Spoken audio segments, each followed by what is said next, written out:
നമ്മുടെ വീട്ടിൽ പൊതിച്ചോറാണ്. എല്ലാവരും പൊതിച്ചോറ് അയക്കുകയാണ്. അച്ഛൻ പൊതിച്ചോറ് അയച്ചു. എൻ്റെ പൊതിച്ചോറ് ഇരിപ്പുണ്ട്. കണ്ണൻ്റെ പൊതിച്ചോറ് കണ്ണൻ അയച്ചു. വളരെ ടേസ്റ്റ് ആയിട്ടുള്ളൊരു ഫുഡാണ്. ഞാൻ എൻ്റെ അയക്കാൻ ട്രൈ ചെയ്തെങ്കിലും നടന്നില്ല.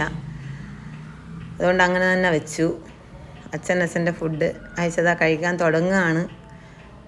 വല്ലപ്പോഴുമൊക്കെ സൺഡേ ഇങ്ങനെയൊക്കെ പൊതിച്ചോറ് കഴിക്കലുണ്ട്. പ്ലസ് ഞങ്ങളുടെ ഒരു ഫാമിലി ഫ്രണ്ട് ഉണ്ട്, സജു ഡോക്ടർ. അവിടെയുള്ള പൊതിച്ചോറ് അവിടെ എത്തിച്ചിട്ടുണ്ട്. കണ്ണൻ കഴിച്ചു തുടങ്ങിയിരിക്കണം. ഇനി എൻ്റേത് കാണിക്കാനുള്ള തത്രപ്പാടിലാണ്. കണ്ണൻ ഞാൻ എൻ്റെ പൊതിച്ചോറ് തുറക്കുന്നത് എടുക്കുകയാണ്. പക്ഷേ എൻ്റെ ഇതിനകത്ത് മീൻ വെച്ചിട്ടില്ല. ഞാൻ നേരത്തെ പറഞ്ഞല്ലോ മീൻ സെപ്പറേറ്റ് ആയിട്ട് വെച്ചിരിക്കും. അപ്പം ഞാൻ മീൻ എടുക്കാൻ വേണ്ടിയിട്ട് പോയതാണ്. അതെൻ്റെ മീനുമായിട്ട് ഞാൻ എത്തിയിട്ടുണ്ട്. ഞാനിരുന്ന് എൻ്റെ പൊതിച്ചോറ് കഴിക്കും. എല്ലാവരും ഇന്ന് വളരെ സന്തോഷമായിട്ട് പൊതിച്ചോറ് കഴിക്കുന്നത് നല്ലൊരു ദിവസമായിരുന്നു. വളരെ ടേസ്റ്റി ഫുഡുണ്ട്.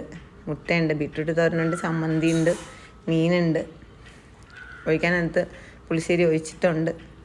എല്ലാം കൊണ്ടും നല്ല ഫുഡായിരുന്നു.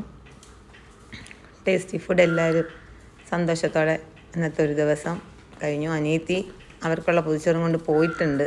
അവരുടെ വീട്ടിൽ പോയിട്ടാണ് ഹസ്ബൻഡും കുഞ്ഞുമായിട്ട് പൊതിച്ചോറ് കഴിക്കുക.